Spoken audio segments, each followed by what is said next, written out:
Okay. And yeah, so we're recording now. All right, so hello and welcome to RBCM at Home. My name is Chris O'Connor and I'm filling in for your trusty host, Kim Goff.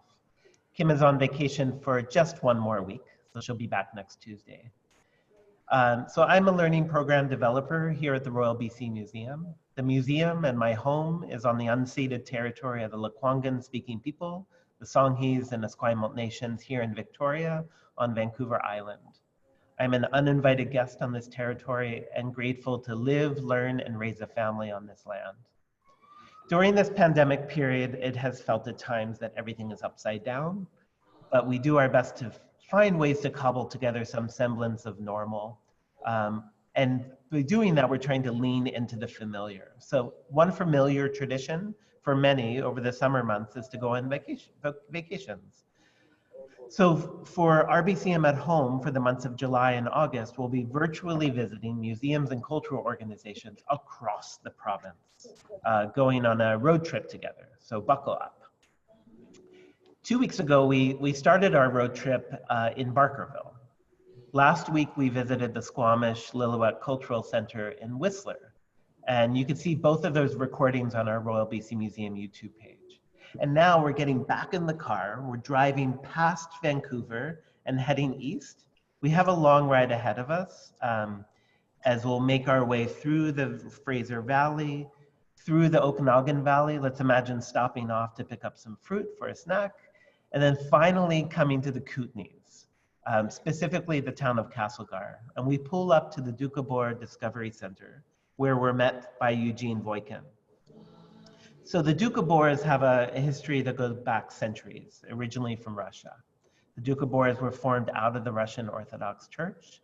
Life was challenging in Russia with rampant discrimination because of their ideas and their way of life. And they were eventually forced to leave Russia at the end of the 19th century. And this is where the Canadian connection comes in. So first settling in the prairies, then in 1908, 5,000 Doukhobors then migrated to BC. So I'm really interested, and I hope everyone's really interested to learn more about this fascinating history. And we have a special guest today that's going to show us around and be a host with us at the Doukhobor Discovery Centre. So Eugene Voykin. Eugene comes from parents who still support the current organization's efforts in living the Doukhobor life concept and incorporating this concept into everyday life. His father was a proud ambassador of the community, and as Eugene says, his mom continues to be a wonderful human. Eugene is an unabashed advocate of the message his ancestors worked so hard to uphold and hopes to share it with whomever will listen. So hello, Eugene, and we look forward to listening today. So. Right on. Well, thank you for the introduction, and thanks for having me on and allowing me to share a small portion of the history here in beautiful Castlegar. So you grew up in Castlegar? I did grow up in Castlegar. I grew up in between kind of up the Pass Creek Valley, which is a little mountain road, and it actually separates the community of Castlegar, where the organizational Doukhobors lived and prospered, and then also another group, the Sons of Freedom Doukhobors, who lived up in the valley as well. So I'm kind of like right in between those both historical worlds. Okay, great. Yeah, it's beautiful. Yeah. So yeah, let us in a little bit on what we're seeing. Okay, well, so when you come into Castlegar, you know, there's a lot of groups in Castlegar that have settled here over the time, and the Doukhobors were one of them. They were a group that, like Chris said, they came from Russia. In 1899, they came from there was a few shiploads that came, and they were coming to find their new utopic world in Canada. So to begin with, I just wanted to give thanks to, as well, I might touch on this a little bit later, but this area is also very rich First Nations land. We lie here on where the Kootenay Columbia and the Arrow Lakes meets, the mighty Columbia, and this area has been used for generations for for seasonal hunting grounds, and many people and many groups have made their home on these shores, as well as the Doukhobors. So I will try to kind of like, you know, point the camera away for you guys to show and speak, and hopefully my volume is all good. So the Doukhobors came to Canada in 1899. They fled persecution in Russia. They were pacifists, and their motto was that the welfare of the world was not worth the life of one child. And at that time in Russia, that status quo was not very accepted. And so they were dissidents, and they burnt their weapons in 1895, where they lived near present-day Georgia. There was about 7,000 men that collectively brought their weapons together, and they burnt them and said, "We will no longer fight or kill." There was some heavy persecution that followed from the government at the system at the time. And thanks to Leo Tolstoy and the Quaker community, who the Quakers also resided around, they had settlements around where the Doukhobors settled. And thanks to them, there was some kind of a trifecta with their leader, Peter V. Varigan, who was up in exile in Siberia at the time. But they communicated, and through generous collections of the Leo Tolstoy's novel Resurrection, the Doukhobors were able to immigrate to Canada, and the story began. So I'll just start off here. It's a little bit bright outside, so the entrance might be, we'll see how it shows up. But we have a beautiful village. This village is a recreation of a village that existed, and there was many of them. There was about 70 of these villages that littered this landscape at one time. The Doukhobors initially came to the shores of Nova Scotia. They were quarantined for a period, and then they made their way over to Saskatchewan, where they set up their first community settlements. And then they made their way over to BC because of some conflict that they had in Saskatchewan. So let's just walk through, and I'll elaborate a little bit more on that. So, and I would imagine, Eugene, that the just changing landscapes would change just the kind of, say, farming or work that they would be doing too. So it's a big culture shock in lots of different ways too. Absolutely, yeah. So when they came from Russia, they came with nothing but the shirts on their back, maybe a few rugs, maybe some looms, and just some bare essentials. When they came to Saskatchewan, they actually resorted to living in caves. They actually dug into some banks, and they had to weather the storm. So really, they endured the ultimate hardship. I'll just dive into that a little bit more, but right off the bat here, if you guys can see, so there's a motto that the Doukhobors have accepted, and it's goes toil and peaceful life. So that was, since they were pacifists, toil and peaceful life. It was an ideology that was present right from day one, and it was based on anti-military, anti-materialism, which it was all about the simplicities of life. And they strived to be simple peasants. And they also believed that, it was peaceful life came with nonviolence, and that was all part of it. So right off the start here at our museum, you'll see we have bread, salt, and water. Bread, salt, and water was a sign of respect, and Doukhobors still to this day, as in the past, have always had bread, salt, and water. Could you guys see the bread, salt, and water? Yeah. I think you could go a little closer if you. Okay. Yeah. So bread, salt, and water is a sign of not only a sign of respect, it's also a sign to it's the basics of life, to always remind you that at the end of the day, it is the simple aspects of life that matters, which is water, salt, and bread. So that's kind of a very present in all of the meetings, in all of the entranceways of any kind of service or gathering. So we'll just walk through. So as you guys can see, this is a fortified village. When they came to this area, when they came to Canada, or when they came to Castlegar, they purchased about 7,000 acres or so from here to Grand Forks, and they set up these communal villages. There would have been about 7,000. I mean, there probably would have been about 70 of these villages that would have littered this shoreline through Castlegar and also in Grand Forks. So we have, right off the start, we have two buildings, and we call them, both are considered a dome, which is just a Russian word for a large house. We also have another fortified kind of area here. This would have all been at one time, this would have all been living quarters. This one here is preserved as living quarters today.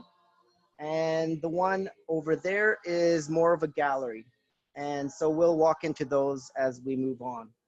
So did you want me to kind of focus more on the museum itself, or still kind of bring in some of the history? Sure. Yeah, a little bit of both would be great. Okay. So let's see. So yeah, so initially there was about 7,000 Doukhobors that came from Russia. They fled persecution, and the government of Canada was young. It was growing, and they wanted settlers on the ground to do the manual labor to grow Canada. And the Doukhobors seemed like a very acceptable group of people. So when they did come to Canada, they were granted pacifistic immunity by the Canadian government. And so the Doukhobors believed that they were under the impression that they could come to Canada and live by their own ideologies of toil and peaceful life, and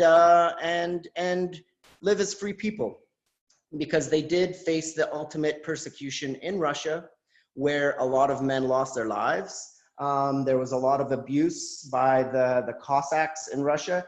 The women and children and women were also faced heavy abuse. And so when they came to Canada, this was the impression that they were under.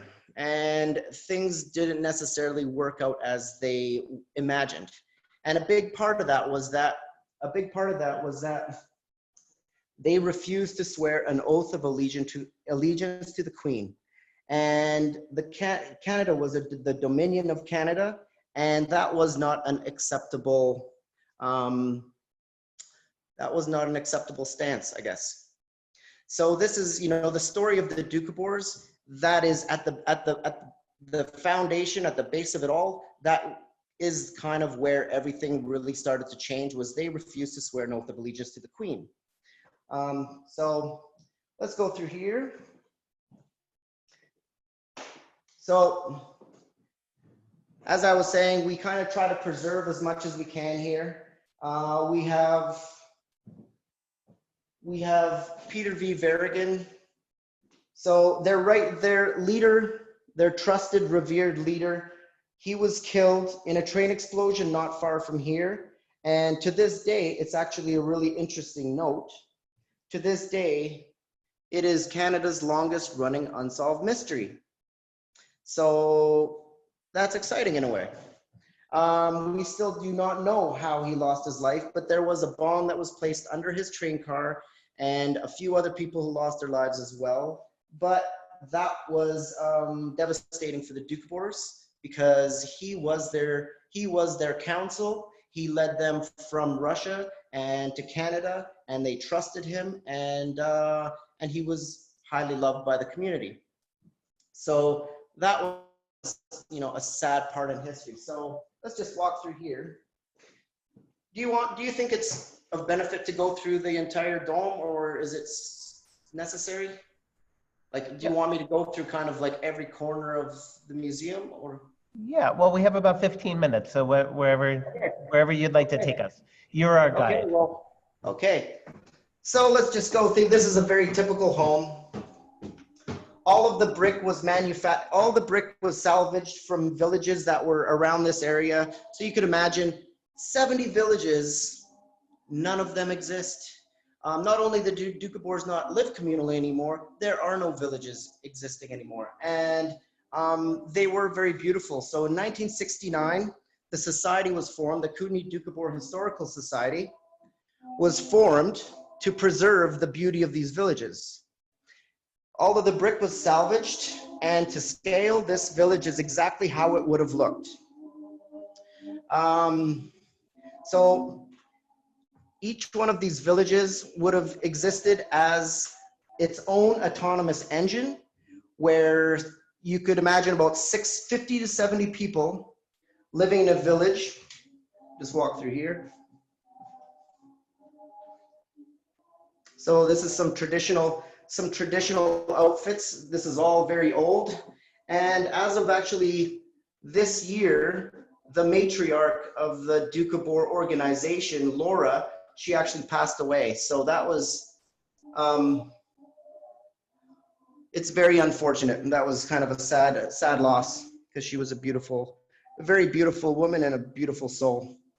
So let's just walk through here. So as I was saying, these villages exist. It was almost like if you would imagine a beehive. Each village was autonomous. You had about 70 people living in a village. It was a very pluralistic society where everybody was considered equal. It was based on hard work, and every day it was based on hard work. Everything was about hard work, but they enjoyed their time doing it. So it worked very well. So. And Eugene, in that building that you were in, there were multiple rooms. Would multiple families be, in the spirit of sort of communal living, multiple families be living in each structure? Yeah, well, the rooms were really small, and yeah, exactly. Each family would have lived in that, whether you had 3 children or 1. So it would have been very tight quarters. But in a village like this, you know, during like warmer seasons, I imagine that kids would have been free to roam and sleep in any little nook and cranny that they could find. But yeah, living quarters were tight. You know, it was, if you could imagine 70 people in a small village, it's tight quarters. So we have, the Count Leo Tolstoy. The Doukhobors consider Leo Tolstoy the great benefactor of the Doukhobors, and it is because of his generosity and his sympathy for what the Doukhobors were willing to put on the line to live this toil and peaceful life and be true pacifists. So that is Leo Tolstoy. So in the gallery,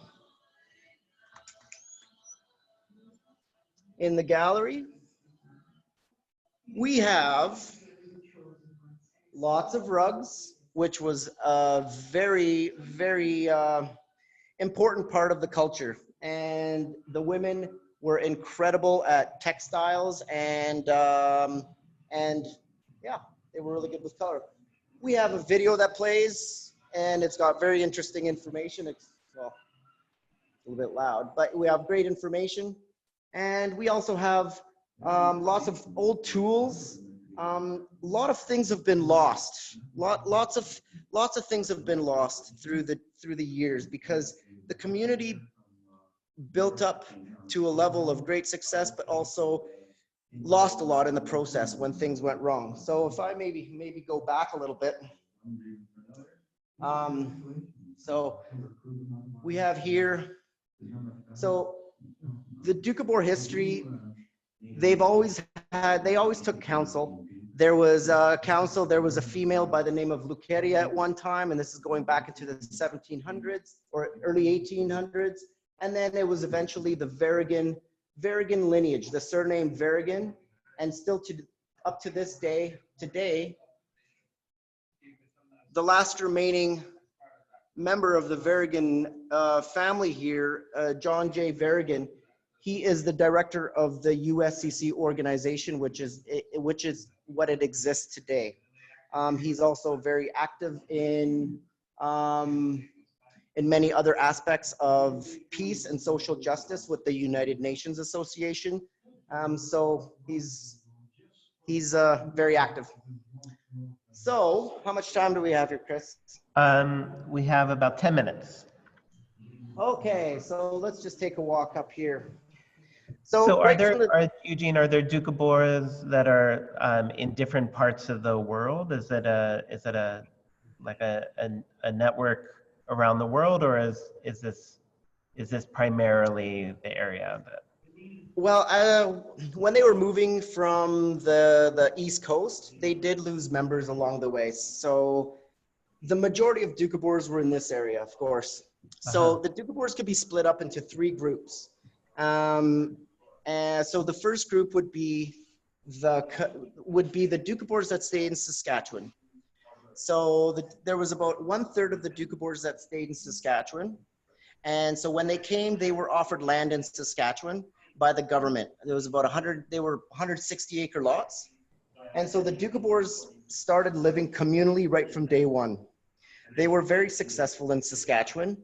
And as they grew, because they refused to swear an oath of allegiance to the Queen, the government at the time was making their life very challenging, and they wanted to break up the communal life. So they changed certain aspects of the Homestead Act, which forced the Doukhobors to split their communal life process, or the concept had to be split up.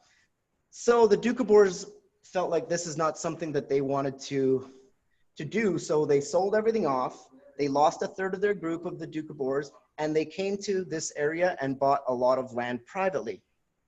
They bought about 7,000 acres, and they continued to build their societies here. And even though the Doukhobors were instructed when they left Russia, they were instructed to be very simple spiritual folks, non-materialistic and all of that. When they came here, they were instructed by their council to organize. And I think that was a way to preserve and to not only to preserve the Doukhobor culture, but to thrive. And so there was, right from day one, there was much apprehension of other Doukhobors that felt like maybe this modernizing in this new country was not in line with the traditional Doukhobor ideologies or the initial direction of what a Doukhobor would have been. So there was also another group, because of this a disapproval, there was also another group that split off, and they were called the Sons of Freedom Doukhobors, like I mentioned earlier. And they are considered to be more of an extreme zealot group, and they also took to more of a extreme violent nature, even though that's the way it was viewed, but it was their way of peaceful protest. So they kind of took up arson and nudity it was a way of peaceful protest. So that was their disapproval of what was happening to the community Doukhobors here, which were modernizing in Canada at a very quick rate. So the Doukhobors, these villages were equally spaced, like I was mentioning, and in between you had just rows of meticulous agricultural orchards. So they were master agronomists, and they all worked, so as they grew, all of this produce went to the KC Jam Factory, the Kootenay Columbia Preserving Works. So this, right, just not far from here, we have the confluence of the Columbia, like I mentioned before, and right there is a community of Brilliant, which it is, it was part of the communal lands. And they built this thriving industrial life. And going into the 30s, their organization was worth somewhere around $7 million. So at that time, you could imagine $7 million, in today's standard, they were very successful. And they were very successful, and they were also misrepresented in Canada, or they had a fear of the outside world. They really did not trust the outside world, so they were very insular as a group, and they did everything within the group. And there was a lot of, over the years, there was a lot of provocation from the outside world for many different reasons. When they lost their leader, Peter V. Verrigan, the Doukhobors did not have any direction per se until their son, 3 years after his father's death, his son succeeded control of the Doukhobors, and that was Chistyako, Peter P. Voykin. They called him the cleanser. So he did have, he did not see the world the same as his father, but he did restructure the organization, and he took them in the direction of economic independence. So we have some photos here. The Doukhobors were also given the tag spirit wrestlers. And there was an archbishop in the 1700s who kind of said that they were wrestling against the spirit of Christ as a negative connotation. But the Doukhobors seen it, they took it and they put a positive spin on it. They saw it as they were wrestling with the spirit of Christ. So here is the leader, Peter P. Voykin, and this is kind of like his inaugural visit to the area of Brilliant. And that's the Doukhobors there. So after about 10 years after this photo was taken, so this is 1928, about 10 years after this photo was taken, tragedy struck the Doukhobors one more time. This $7 million organization defaulted on a few $100,000, which would have been not that much in hindsight, but the organization was weakening. The organization was weakening. Doukhobors were starting to kind of squabble and quarrel amongst themselves, and there was provocation from the outside world. So politically, things were changing, and you also had the Depression during that time. So things were difficult. And when they defaulted on that few $100,000, the government of Canada came in and foreclosed on all of the Doukhobor communal lands in this area, which would have been a lot. So overnight, these proud Doukhobors that invested everything into this utopic world, they trusted wholeheartedly. Overnight, they lost everything. And they went from this proud Doukhobor to bankrupt on their own land. And the Doukhobor and the government also, to make matters worse, they said, well, you could, lease the land off us or whatever. So they put all of this hard work into the land and lost everything. And that ripped the Doukhobor, that really destroyed the Doukhobors, and it destroyed the whole movement, the impetus of that whole movement. So it was tragic. So that kind of brings us into more of the modern days of the Doukhobor, where where are we here? There was a new leader, and that was JJ's father, John Voykin. And he restructured. He came at 17 to take control of this Doukhobor organization. He was groomed by his uncles, and he took over the organization. And it would have been a lot of pressure because the organization was defunct and going through a lot of struggle at the time. So he restructured the organization. He won the trust of the Doukhobors, the organizational Doukhobors, and he brought the Doukhobors back into this more modernizing, and not only that, but more of a simple spiritual Doukhobor.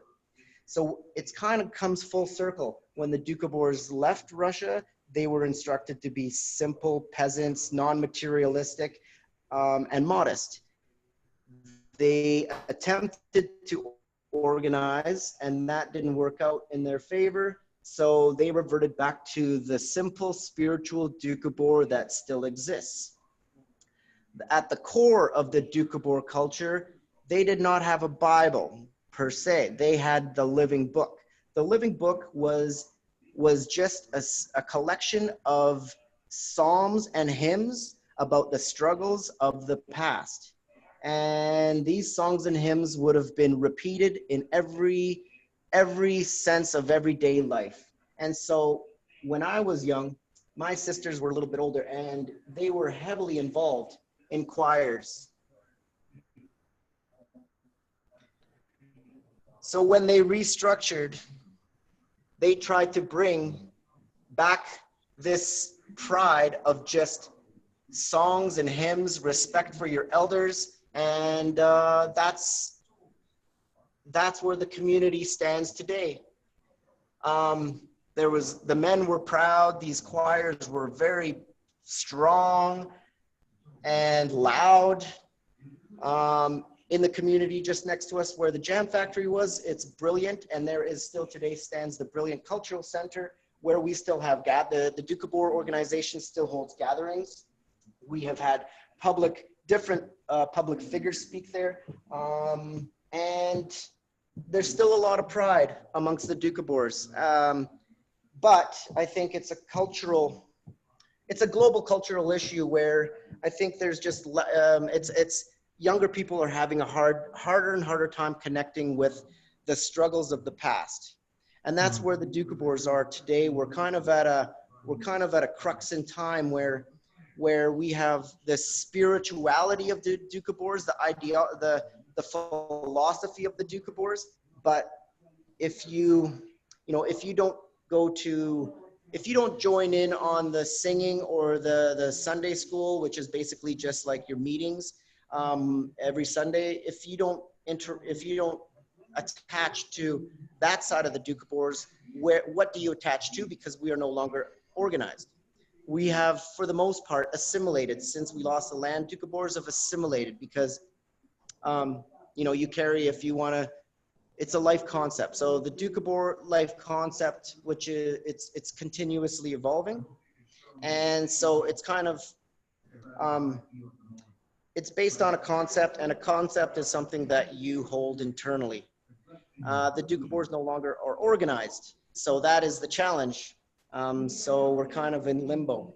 And the Doukhobors, being from a history of agriculture, and especially because of this world, our new world, since COVID, there's a lot more attention that's been placed on agriculture or more communal living, or, more sustainable living where, people are supported in these small communities.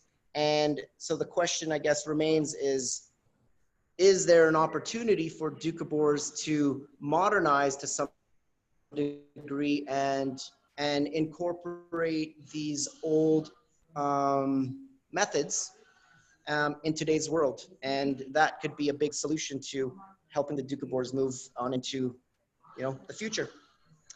Right, like honoring the tradition and realizing that a lot of that self-sufficiency that is born out of that tradition is something that a lot of people are really craving today. So Doukhobor way of life can really be a sort of guidepost for that as the community as itself is trying to sort of figure out its direction going forward. Absolutely. And the Doukhobors, when they, in a way, I hate to toot my own horn, they were kind of, in many ways, they were cutting edge at one time. Even in today's world, they were vegetarians when they were instructed to be vegetarians, not to smoke, not to drink when they left Russia, to be basically just like this like the best version of a human that you could be, I guess. So, there was also a lot of, for that fact, there was also a lot of contradictions. It was kind of like this dichotomy of like, you strive to be perfect, but we are all, at the end of the day, we're all humans. And especially in this new world in Canada, there was an expectation to uphold these strict tenets of what a Doukhobor should be. And those tenets were being broken.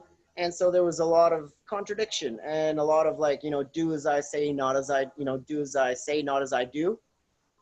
And so this could have been a reason why through history, Doukhobors were starting to go their own separate ways. Another big part is the communal life. Communal life only works when everybody is equal. And at one time, the organization, I'll just go with the carriage here. At one time, the organization, it did, I don't want to say control, but it definitely had, it did kind of control every aspect of every single day. So everybody was equal. You didn't have your own, you didn't produce a paycheck, or you didn't have your own savings. It was like everybody lived communally and everything was shared. if you needed something, you just had to ask and it was all there. So let's just go over here. So things were changing very We rapidly. have about just a minute or so. Okay, let's just walk this way. So, so there was another tragic part of history. So even though the Sons of Freedom, they did clash for their obvious reasons, but there was in the 1950s, the Sons of Freedom were way more extreme. They didn't believe in registering their children or sending their children to school because of what was being taught, and it was kind of like a Doukhobor problem. And in the 1950s, the government didn't know how to react to this problem, so they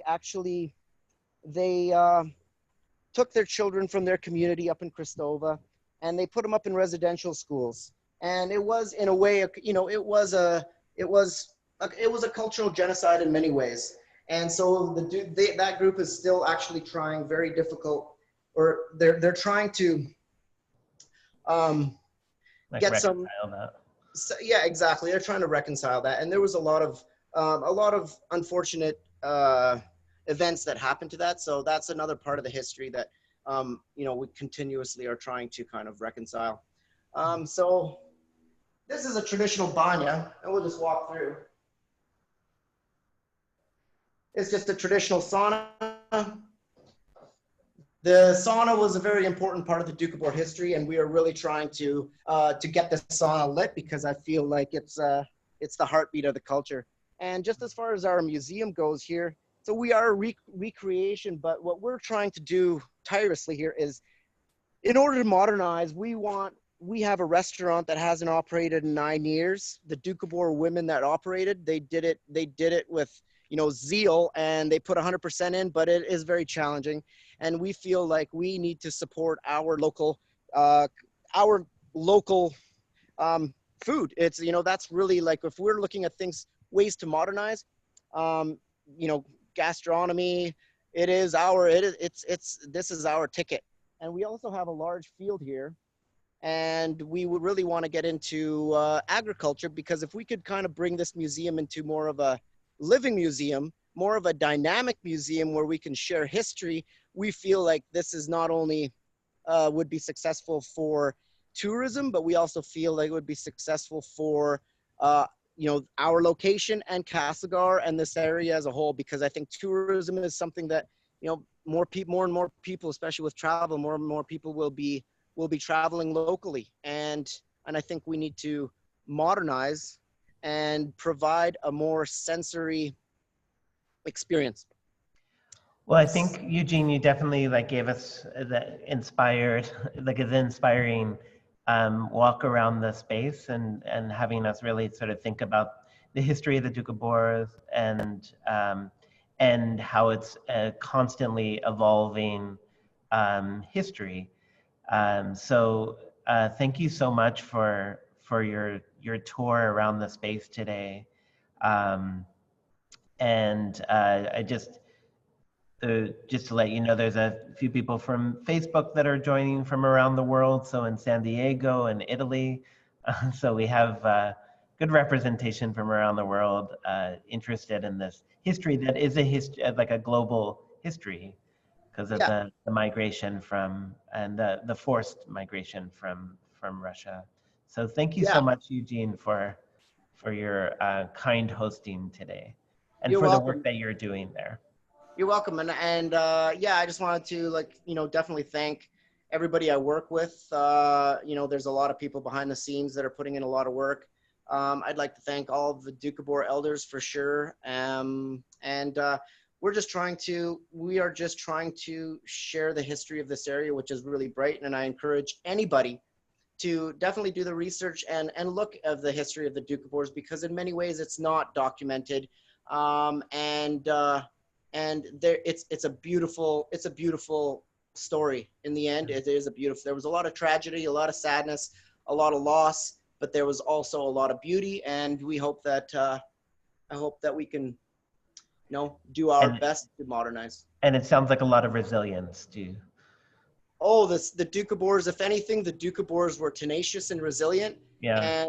And I think that, at the end of the day, with culture, it is up to the next generation to, you know, put your foot in the door, get involved, and do your bit to share it, because history is beautiful, but it also has to continue to be interesting, and different points of view are what we need, you know. So Yeah, for sure. I encourage young people to Well get said. involved in history. Yeah.